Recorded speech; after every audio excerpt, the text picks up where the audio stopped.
At 3 a.m., a student scrolling Reddit saw a photo that made him stop breathing. It was taken in the Ural Mountains in 1959, showing a strange, unidentified creature frozen in ice, its face a mask of pure terror.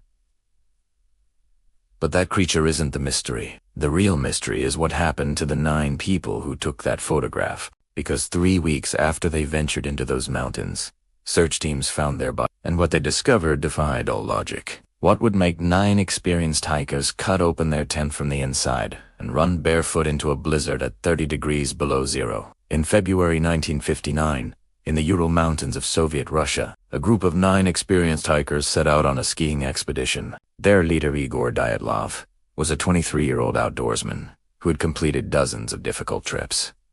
These weren't beginners. These were the best. They planned to reach a Totten mountain and return within 3 weeks.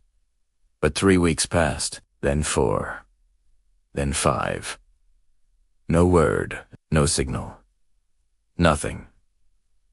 On February 26th, search teams finally reached their last known location. What they found made no sense. The tent was still standing, but it had been cut open from the inside. Not from an animal attack, not from the outside. Someone inside that tent had taken a knife and slashed their way out in a panic. Their boots were still in the tent. Their warm clothes were still there. In 30 below zero weather, they had fled into the night, wearing nothing but underwear and thin shirts.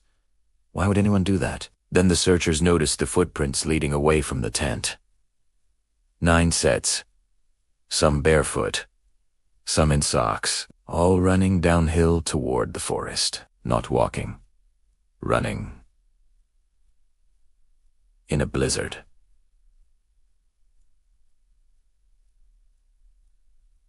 In the dark, running from something.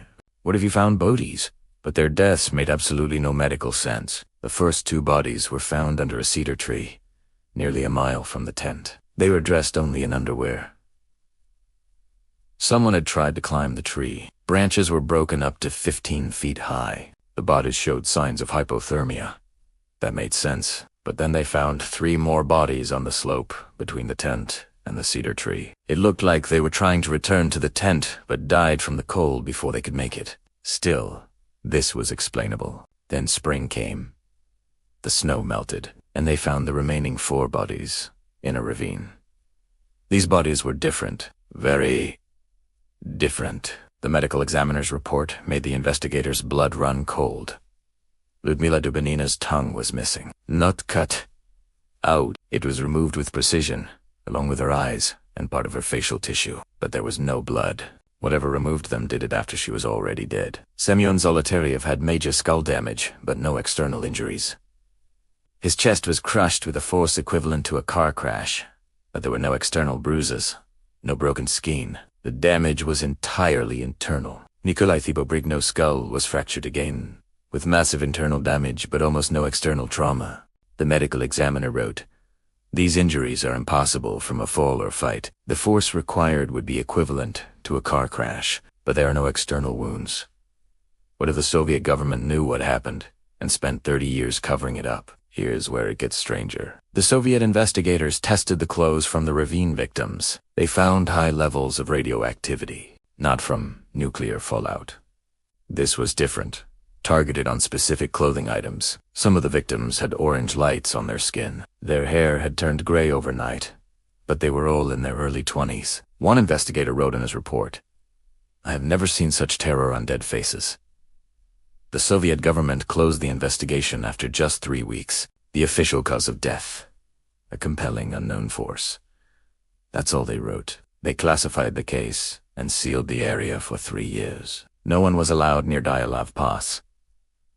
For 30 years, the USSR refused to discuss it. Family members who asked questions were threatened. Investigators who wanted to reopen the case were transferred or fired.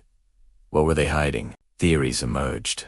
Some said it was an avalanche, but there was no avalanche debris. Some said military testing, since the area was near secret weapons facilities. Some said infrasound from wind patterns caused mass panic. Others mentioned the Mansi indigenous people reported glowing orbs in the sky that night. In 2019, Russia officially reopened the case.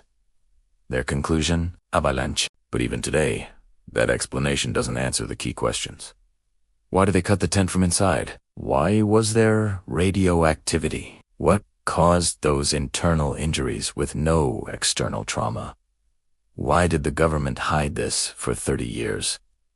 The truth, we still don't know. 9 experienced hikers died in the most mysterious circumstances in modern history. Whatever they saw that night terrified them so badly they chose to run barefoot into a blizzard rather than stay in their tent. The complete investigation. Witness testimonies, and all the evidence is documented in Dead Mountain, the untold true story of the Dialov Pass Incident B. Donnie. The link is in the description. It's the most comprehensive account of what might have happened that night. Thanks for watching, and don't forget to subscribe for more mysteries.